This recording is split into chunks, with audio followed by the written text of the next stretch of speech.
તો અમદાવાદ મનપાનું 2026નું પરિણામ અમદાવાદ મનપામાં ભાજપે ઇતિહાસ રચ્યો છે। એમસીમાં ભાજપને પ્રથમ વખત સૌથી વધુ 160 બેઠક મળી છે।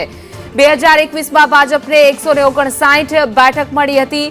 ખાડિયામાં પ્રથમ વખત 51 વર્ષ બાદ ભાજપની કારબિહાર થઈ છે।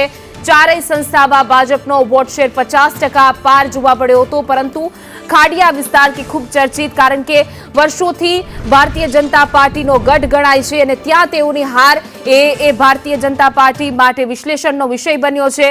જ્યારે અમદાવાદ મ્યુનિસિપલ કોર્પોરેશન કે જ્યાં 2021માં 159 બેઠક મળી હતી, આ વખતે એક બેઠકમાં વધારો થયો છે।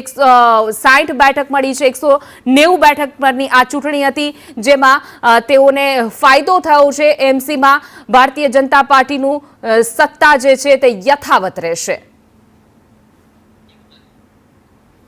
અલગ અલગ ગ્રાફિક્સના માધ્યમથી અમે તમને સમજાવી રહ્યા છીએ કે 2010, 15, 21 અને હવે 26માં એમસીમાં કેવી રીતે ભારતીય જનતા પાર્ટીએ ધીમે ધીમે પોતાની બેઠકો વધારી, વિજય બન્યા। સાથે સાથે કોંગ્રેસે પણ સારું એવું પ્રદર્શન એમસીમાં કર્યું છે।